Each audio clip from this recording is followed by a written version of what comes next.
Hello mga kumari kong expired. Good evening. So ayan, kakain na kami. Kuha ka na, ayun si Yaya. Kuha ka na ng mga requirements. Ayun sa akin Yaya. Kain kami mga mari kong expired. Kain tayo. Hindi ko alam bakit ba nagkangkanito.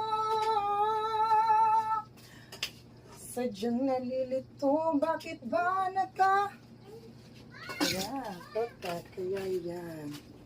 So, ayun na kumari kong expired, ang ulam namin ay malunggay na may tuyo. Ayan, mga kumari kong expired, ginataang malunggay.